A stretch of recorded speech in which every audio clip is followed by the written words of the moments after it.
അപ്പൊ എന്താണ് എന്തോന്ന് പറഞ്ഞല്ലോ എനിക്ക് ഒരുപാട് പാർട്ടിക്കാരെ ഓഫർ മൈസൂർ രാജാക്ക അവരെ എന്താ പറയാ എക്സിബിഷനിൽ നിന്ന് ഞാൻ വാങ്ങിച്ചതാണത്. ഇത് ഫുൾ ഹാൻഡ് വർക്കാണ്. ഇത് ഇങ്ങനെ അല്ലായിരുന്നു, ഈ ടൈപ്പ് മാത്രമേ.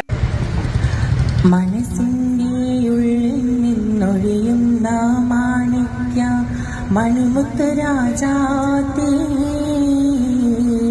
മാനത്തോദിച്ചേതോ മണ്ണിൽ മുളച്ചേതോ ഏതാണ് രാജാത്തേ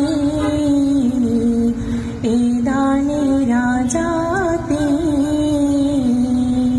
പൊന്നാര കരളിൽ പൂമണി മാറത്ത് പൊന്നോല കൊണ്ടു മൂടഞ്ഞോരി കൊട്ടയിൽ കാത്തു സൂക്ഷിച്ചായി മൽകോ.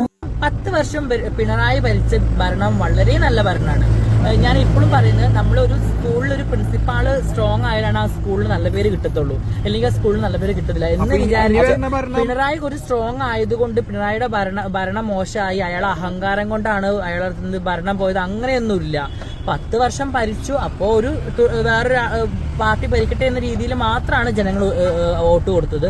അല്ലാണ്ട് പിണറായി സർക്കാരിന്റെ ഭരണം മോശമായതുകൊണ്ട് അല്ലെങ്കിൽ പിണറായി സാർ മോശമായതുകൊണ്ടോ ഒന്നുമല്ല. നല്ല ഭരണം കാഴ്ചവെച്ചിട്ടുണ്ട്, ഒരുപാട് നല്ല വികസനങ്ങൾ കൊണ്ടുവന്നിട്ടുണ്ട്. അപ്പൊ ഇനി അടുത്ത പാർട്ടി നോക്കട്ടെ, നമുക്ക് കുറെ വാഗ്ദാനങ്ങൾ ഉണ്ടാവും, റെഡി ആവട്ടെ.